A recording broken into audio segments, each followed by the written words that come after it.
ఉంది. ఏం చెప్పను, మాగంటి గోపీనాథ్ చనిపోయే వరకు మాగంటి గోపీనాథ్ అంటే అందరికి రెస్పెక్ట్. ఆయన అట్టాగే బతికాడు.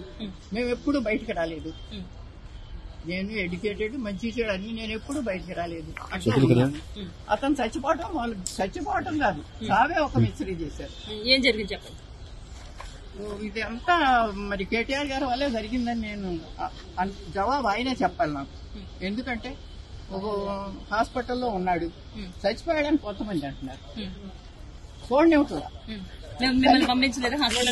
పంపించలేదు. స్టాండర్డ్ గా ఆ తల్లి అన్న వదిన రాకూడదు లోపలికి, ఎక్కడికి రాకూడదు, ఐయూసీ ప్రెమిసెస్ రాకూడదు. వస్తే ఏమవుద్ది తల్లి వస్తే తర్వాత అక్కడ ఉన్న వాళ్ళకి కూడా ఏమి ట్రీట్మెంట్ జరుగుతుందో వాళ్ళకి చెప్పొద్దు. అసలు జబ్బు చేసిందే నాకు తెలియకుండా హాస్పిటల్కి తీసుకెళ్ళిందే నాకు తెలియదు. ఎవరో హాస్పిటల్ తెలిసిన ఆయన ఫోన్ చేసి బాబు వచ్చేసారు అని పెద్ద బాబు ఏంటి ఏంటంటే వెళ్తే రానివరే.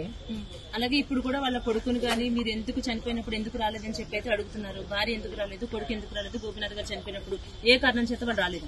వాళ్ళు ఏ కారణం చేత రాలేదు మరి ఊర్లో ఉన్నదాన్ని అన్నీ అంటే ఇప్పుడు వాళ్ళ అబ్బాయి చెప్తున్నాడు బెదిరించారు వాళ్ళ అబ్బాయి అంటున్నారండి, బెదిరించారు మమ్మల్ని, ఆ బెదిరింపుల వల్ల నేను రాలేదు, నేను యుఎస్ లో ఉన్నాను అంటున్నారు. కావచ్చు, అబ్బాయి యుఎస్ లో ఉన్నాడు కావచ్చు.